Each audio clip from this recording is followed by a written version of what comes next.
So we're back again here, and we've been compensating away. And so what I was saying to people is that we want to, from now on, you see how in this case that right here you have the sliding switch that you can choose AC, ground, or DC. Some of you have push buttons for that purpose. And you always want to have it on DC. Sometimes you need AC. Let's assume I have a square wave on the screen and I see little ripples at the top. So I need to turn the gain up on my oscilloscope to see them. But as soon as I do that, the square wave leaves.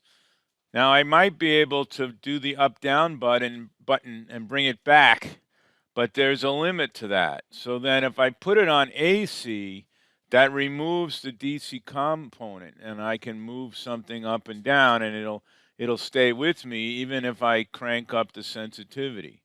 So every once in a while. Now, why do you not want to use that as a rule? Because what happens is, wow, heaven only knows what I did with my stylus. Oh, here it is. When I have AC coupling, so when I come into the oscilloscope, I have my 1 mega ohm resistor once again. But now, instead of going directly to the internals, I have a transformer here. And then the transformer is going to add another level of possible stray capacitance and simply a frequency-dependent impedance. So they do their best. If the more money you spend, the better. But we don't want to depend on that. I've already seen some effects. Oh, there's Alex. I already have seen some effects because of that. So we want to always use 10 times. Remember that you have to, when you look at your dials, you see here in the case of the this Tektronix,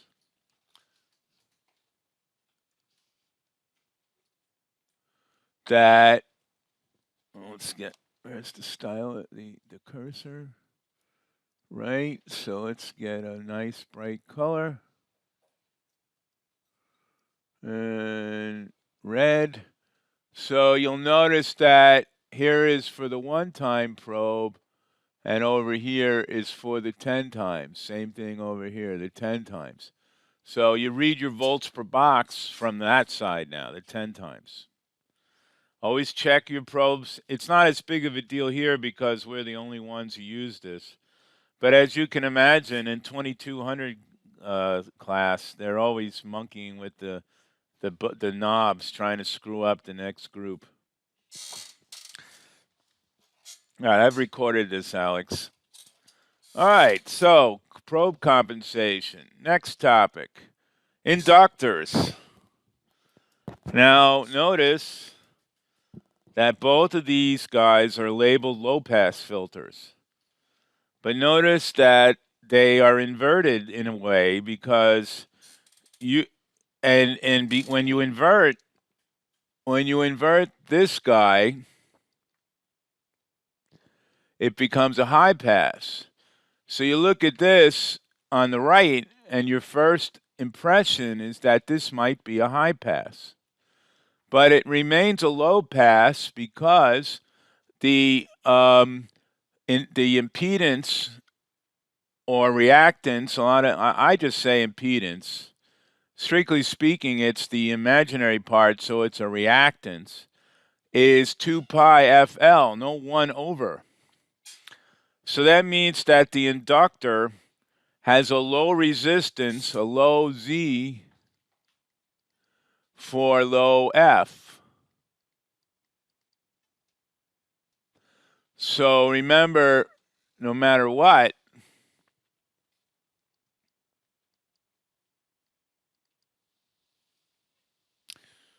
let's see, we'll call that ZR.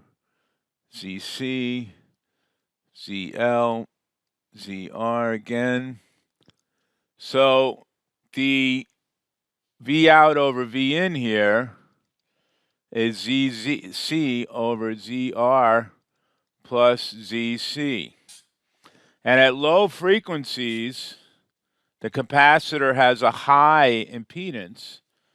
So, of course, the V out over V in is closer to 1. If I look at the RL,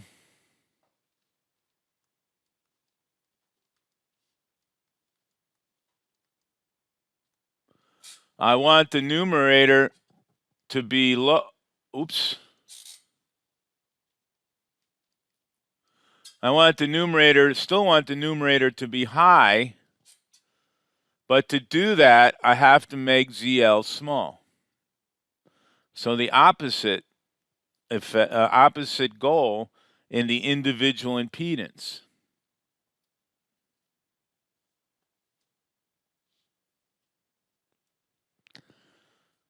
Now, the book will tell you that, as a rule, inductors are not used for high pass and low pass.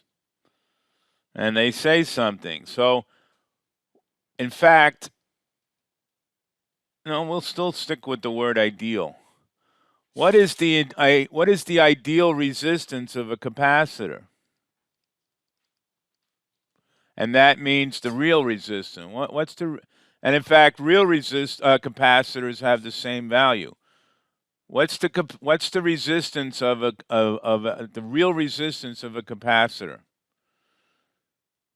Remember, we talked about this. There's short circuits and open circuits. Is a capacitor a short circuit or an open circuit? It's an open circuit, right? So the ideal resistance of a capacitor is equal to infinity, and in fact it is. So what that means is that capacitors don't dissipate any power.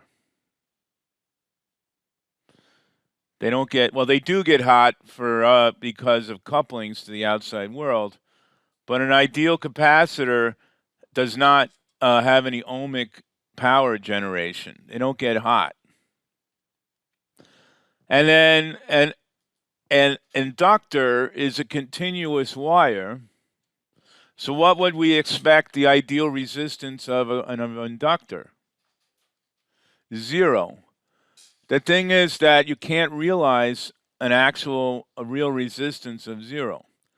So inductors do dissipate heat by definition, no matter what you do. If you do use them, they have to be really massive. And you will see sometimes inside some power supplies, especially expensive power supplies or stereos, that they do have inductive pass filters. And because you like to complement them, the inductors and the capacitors for the maximum noise suppression.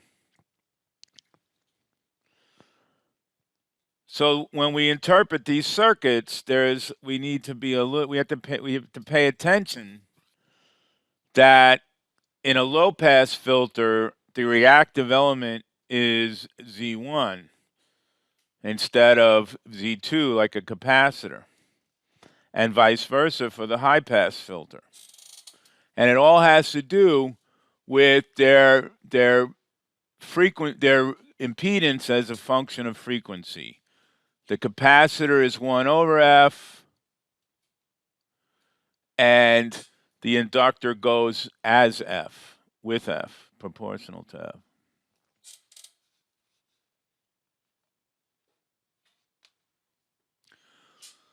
So at the end of the day, how can we describe them with our phasors and such? And now you see why both of these plots are here. Notice that they look similar, but notice how the V and the I's are switched.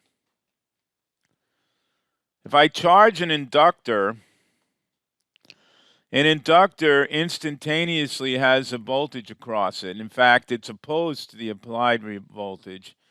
In principle, it could be drawn the other with the V going negative.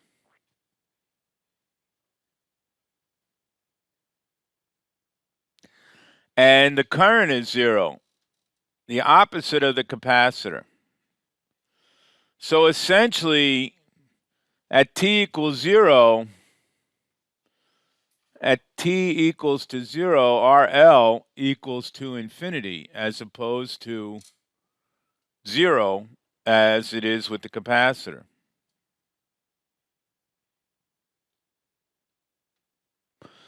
And the current is 0. So inductors resist change. Inductors are like flywheels. If you know about cars or knife sharpeners, used to be a big concrete wheel, big flint wheel. And so they're hard to get moving and they're hard to get stopped. So inductors are flywheels. So and if you have inductances, you always have to worry about stored energy. In fact, I have to do a little demo of that. I'll bring in, there's these big giant electromagnets next door. Wait till that class is over. I'll wheel one over here. Capacitors are sort of like, they remember the past, and inductors don't want to see the past. They don't want to see the future, and they just want to maintain the present. So what a conductor does, I mean, a capacitor, it sort of saves things. It integrates.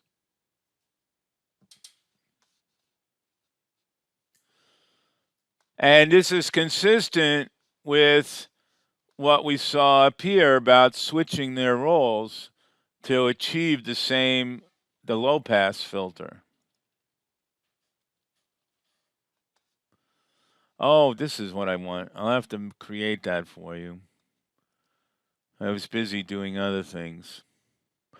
And notice the I times, and you end up with the two expressions. Already know that. But and we went through this whole build-up about where is the in and the out and the phase relationship, right? And part of the problem with this is idealistic. We don't have the ability to measure the V and the I at the same time. So here what we do is we measure the voltage across the capacitor and the inductor as a whole, and then we measure the voltage across the resistor, which is the same as the current, and we see that they have the phase shift. And this one is a little hard to understand, so we have this model here where we have the, excuse me, the ZR is on the real axis and the ZC is on the imaginary axis, and it's also negative. Let's see if I have, here we go. So before it starts, and remember the whole mess rotates counterclockwise.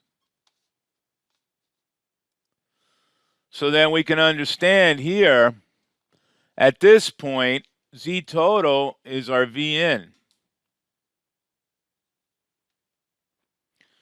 And our V out is the voltage across the resistor.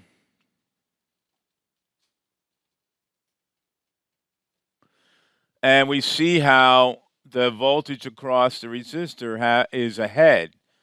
It's happening back in time.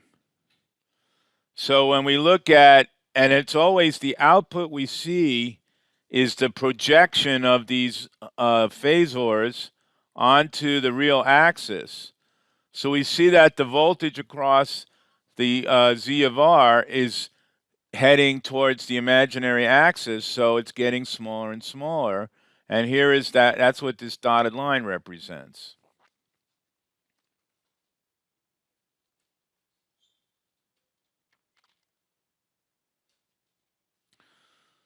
So we should be able to do the same thing with an inductor. Now here at the inductor, we notice that the I vector is ahead internally. No, that's capacitor still, excuse me. And right. So now we have the inductor. And so you notice here, that the red lines are the current. And this plus and minus 90 comes out of differential equations again. We're trying hard to avoid math. We want to just know how to interpret things that we see on an oscilloscope screen. And so we see how the current is behind. So we have the peak here, and the peak here occurs later. Oh, excuse me, that's the voltage. And the current lags behind. Yeah, sorry. But one thing also to notice is that the inductor points upwards in relation to the V of the R, the Z of the R. Let's do a better picture of that. Here we go. So the capacitor pointed down, but the inductor points up. And I should have, let's see, this is the low pass filter. So we're at a low pass. That means the Z of L is somewhat smaller. Oh, here it is, same thing. Okay, but still, let's copy this. Whew, it's been a long day. Let's see how this fits in. So if we rotate that down, so that Z total, that's V in at the peak, we see that the output of the inductor is ahead. Now wait a minute, give me a moment. Happens later in time because that is across the resistor. Excuse me. That's why I drew the phase angle there. Because at the peak, we see that, and I could use another dotted line, the voltage across the resistor, and let's rotate that like this. We see that the projection across the resistor of the resistor onto the real axis is going to be increasing, and it's lagging behind, and that's what we see in the output.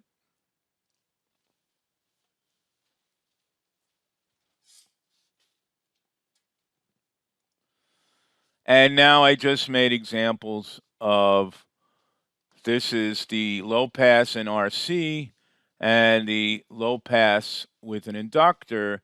Notice that since the low pass with the capacitor, we measure the voltage across the capacitor. That means the phase angle is here. In the case of the low pass with the inductor, we're measuring the output is the voltage across the resistor, so the phase angle is there. And you can see that we expect the voltage across the capacitor lag behind, and it does.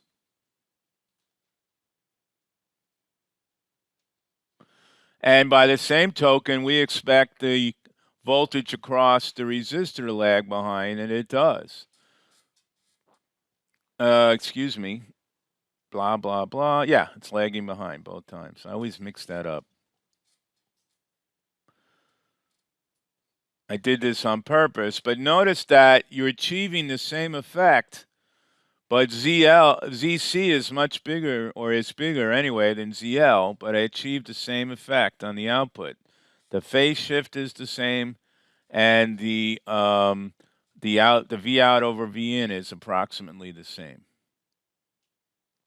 Although you'll notice that at 25 kilohertz, so I didn't pick my 3 dB point. Ideally, I would have picked my 3 dB points to be the same, but I just happen to have the components lying here, and I quickly put it together.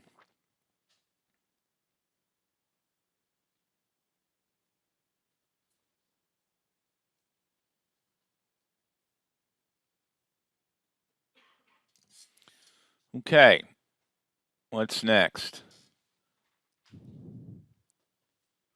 Oh, so now what I did is I went to very low frequency, and that means the ZL gets smaller, not bigger. And you see how V out over V in approaches 1, and there's very little or no phase shift. It's hard to see any phase shift. So the vector diagram is a little bit exaggerated.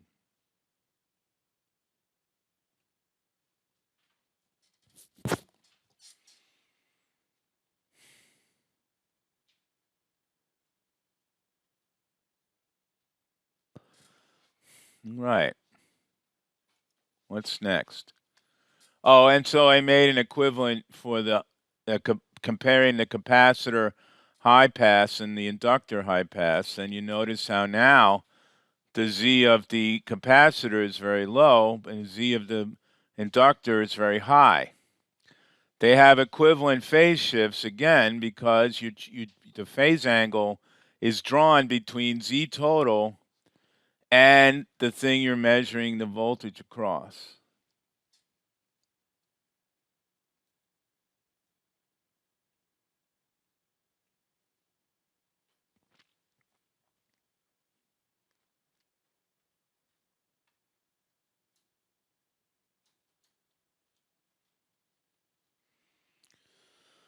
Okay, so I mean nobody's telling me to stop, so I might be moving fast here. Well, again, you probably want to wait till you can print diagrams that you like.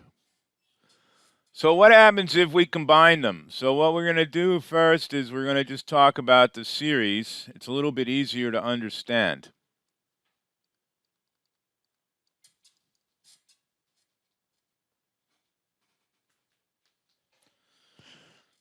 So when they're in series, you have Z1 or ZR plus ZR plus ZC, although, the total impedance of this thing.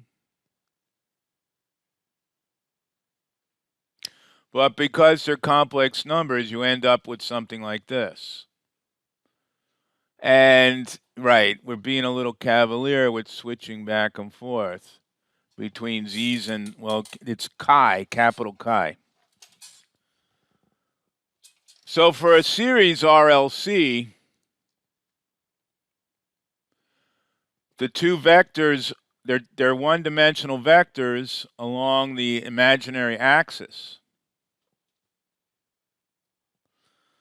So you subtract the ZC from the ZL. So the resultant is of the two is right about here, and that's why the overall resultant Z total is where it's at.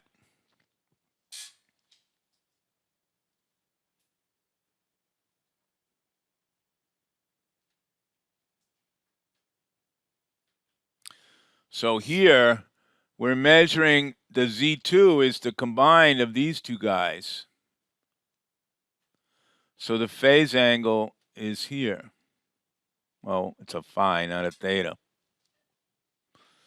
And here, the phase angle, it's just down below. So if the inductor wins, you have a phase angle in one direction. And if the capacitor wins, we have a phase angle in the other direction.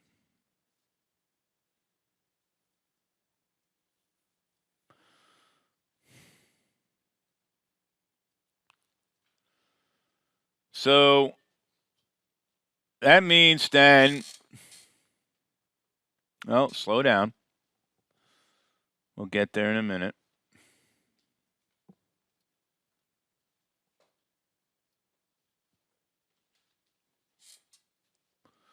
And what have we got here? Oh, right. So I thought I made pictures. Okay. And let's see, this is where we were. All right. So now you can imagine it goes either way, and we're going to examine that in a minute.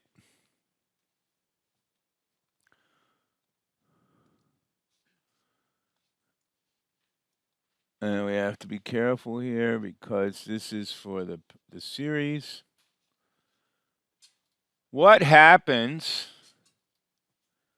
if chi L or ZL equals to ZC.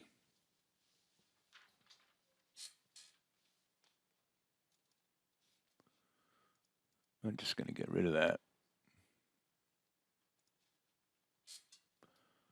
And this is for, oh, maybe I don't have to get rid of it.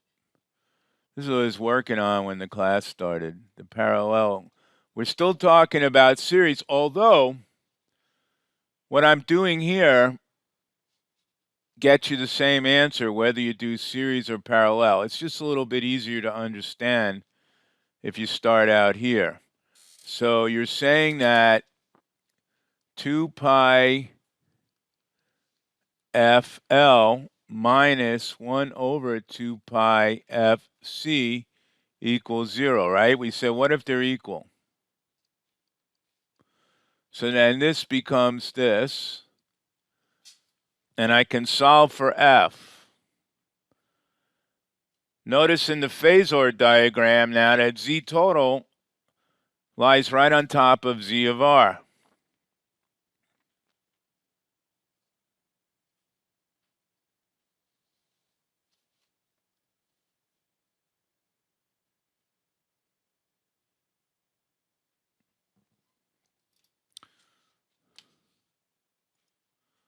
Ooh, what's going on there?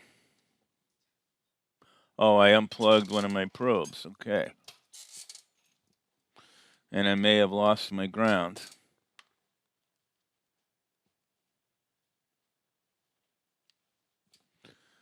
Ooh, neato. What's going on? Oh, and I have this set at 10 times, I think. Hold on. No. Oh, I see. Yep, I lost my oscilloscope ground. It ripped out while I was showing you things. Come on, baby. Okay, there's one. There we go, cleaned up. No, it's still not going to be happy with me. Come on. There we go. So the blue is VN. And, oh, it's not happy. We'll try and improve. Oh, because this ripped out again. Okay. I'm not properly strain relieving my work here. That's what my needle nose are good for. To get this, well, not for strain relief, to get that in there. Excuse me. Okay, so I hit this thing at the resonance. Notice it's getting smaller and smaller because in the series configuration, you're basically minimizing one or the other, and this is the minimum resistance of a series circuit, and the Z2 is the smallest because in series, the larger one dominates. So at resonance, they're both equal. There's no phase shift. Let's go back to our phasor, and let's see if we can predict what's going to happen. So if we lower the frequency a little bit,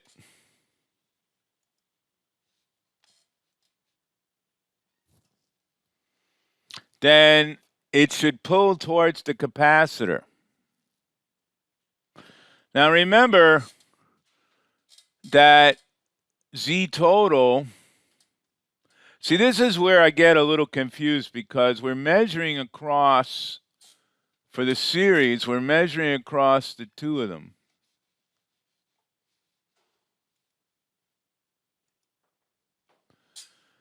So our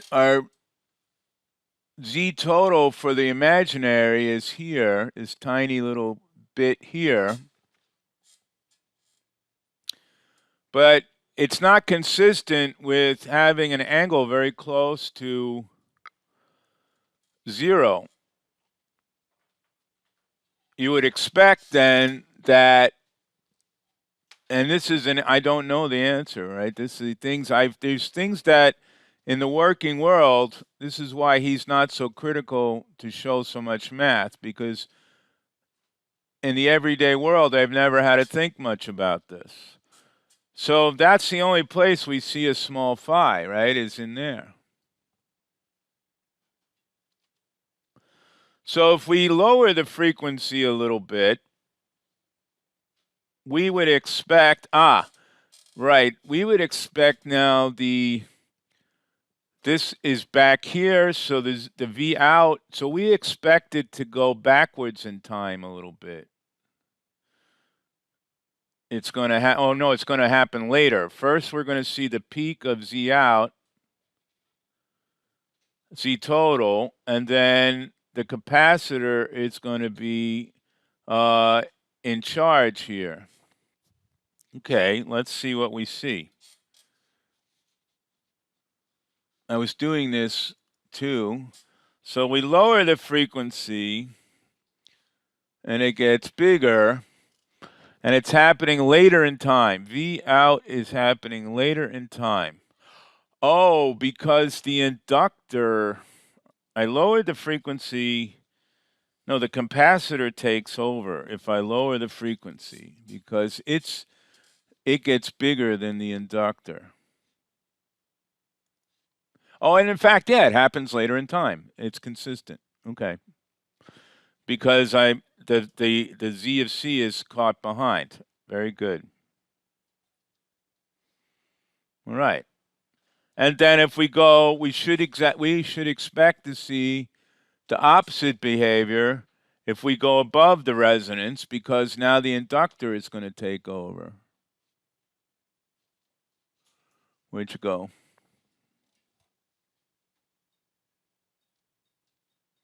And there it goes.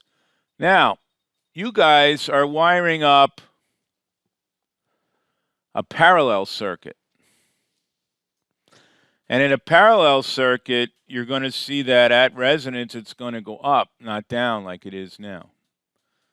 Because in a parallel circuit, the lowest one dominates.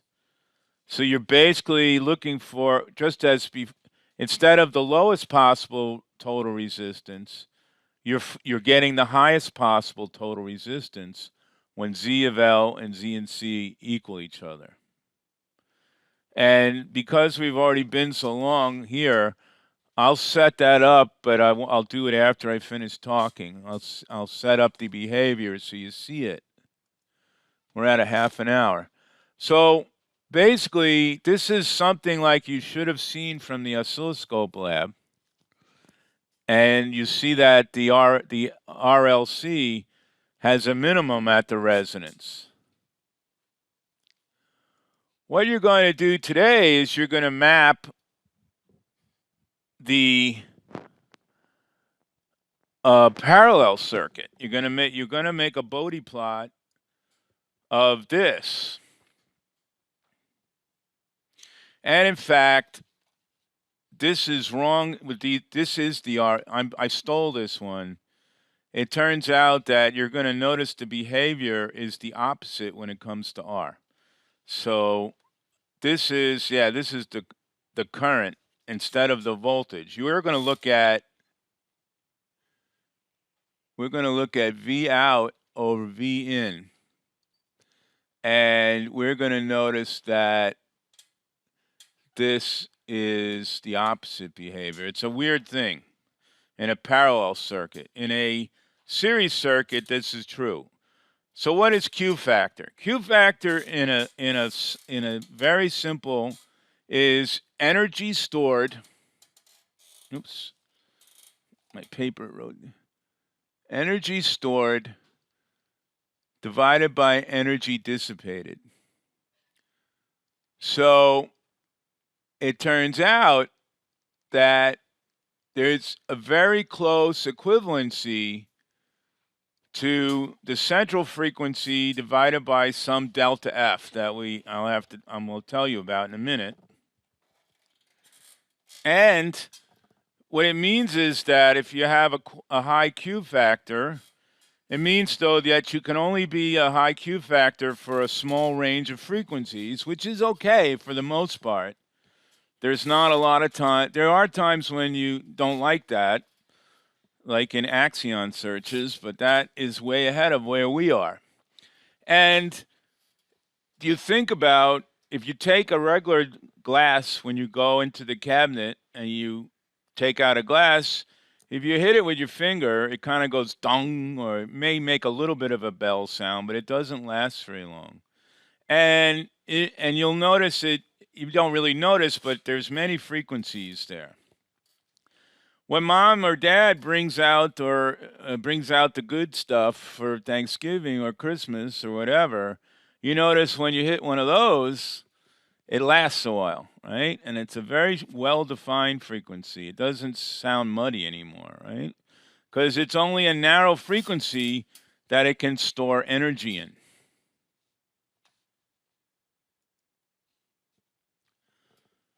So the delta F is defined as full width half maximum of power,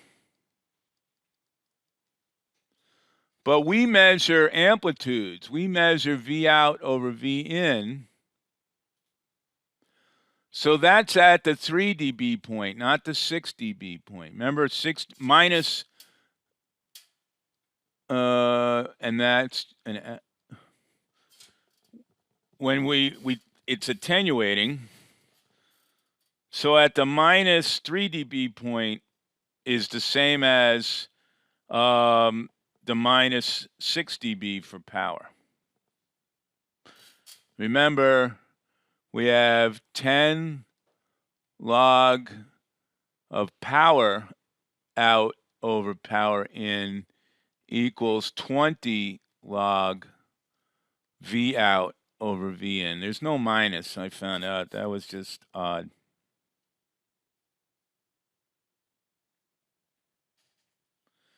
And Q factor is useful because the parallel RLC circuit you're going to make is a radio tuner. So the FCC, Federal Communications Commission, says, okay, you have a radio station like KROQ at 106.7. The next station has to be so many megahertz apart. And that's because, well, a lot of that's because you encode information in the bandwidth, because FM is frequency modulation. So when you encode the music, it shifts the center frequency back and forth. So you need the next radio station can't overlap. And but let's say you have you have a radio station at 106 and one at 106.7. You need a delta F of about 0.3 so you can differentiate the two radio stations, see? That's what Q factor is about. And resonances. So there's a couple of famous, so this is a basic demonstration of Q factor when you hit the resonant frequency. I always do this whenever I go into a children's museum. You'll notice that when he achieves a standing wave, that the amplitude of the resultant is twice as big as how much he moves his hand. See that? Isn't that something? Because all of a sudden it's storing energy when you get the standing wave. Because you get the wave going up and reflecting back, and when the two of them line up. And this is why you push a swing when it's at its peak. That's pushing it in its resonance frequency when you have your brother or sister on the swing. Yeah, notice that the amplitude isn't so high, and it's limited by the friction of the table.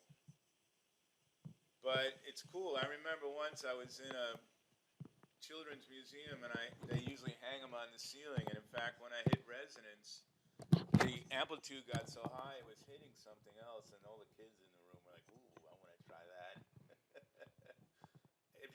You might not be surprised that whenever I go into a children's museum, a science museum, I have a bunch of people following me around. It's well, I mean, I like to play, but I like to teach.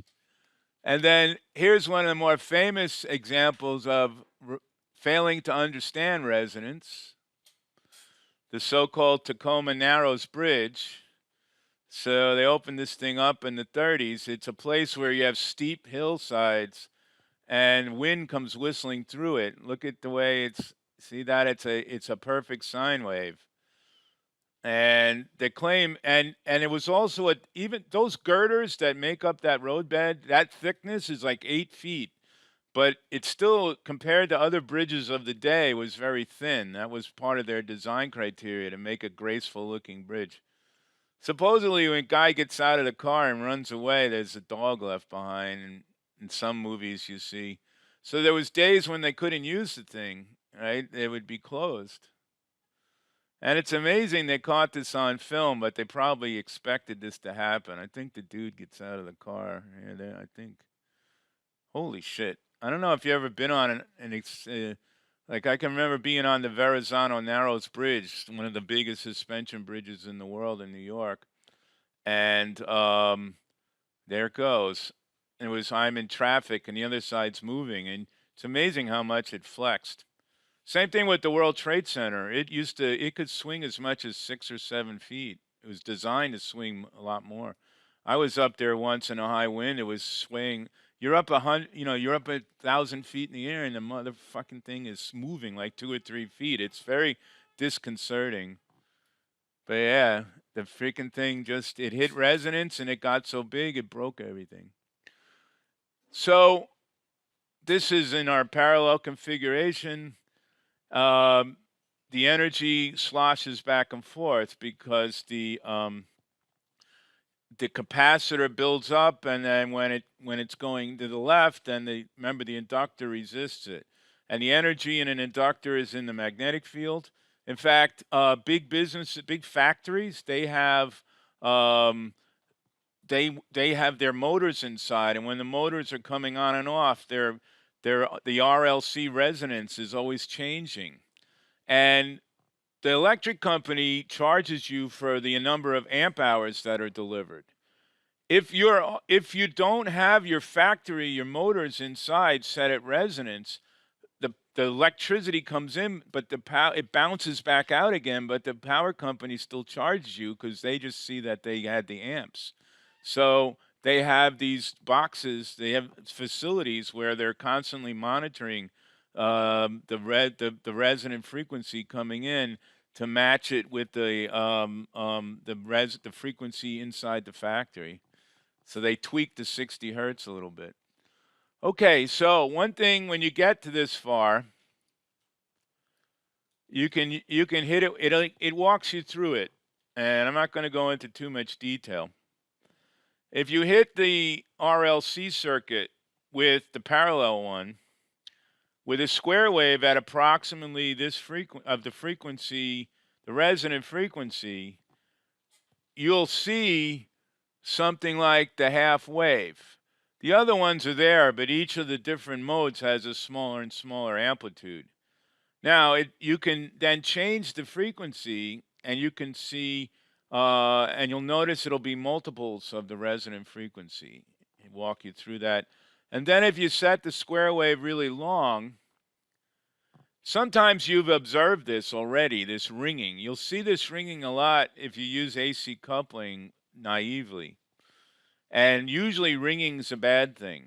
And what happens is, but you actually have this circuit and you're going to actually witness this. And it dies down. Remember, the square wave comes up to voltage and now it's DC.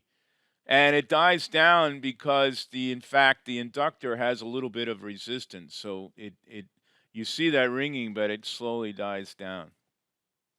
And you can estimate the time constant and all that. But it's time to stop. Yeah, because that's actually the end of my slides. I didn't want to glaze you over too much. So it's been about an hour because we started a little late. Wow. Dumb luck. So yeah, so let me stop this recording. 45 minutes. Holy smoke.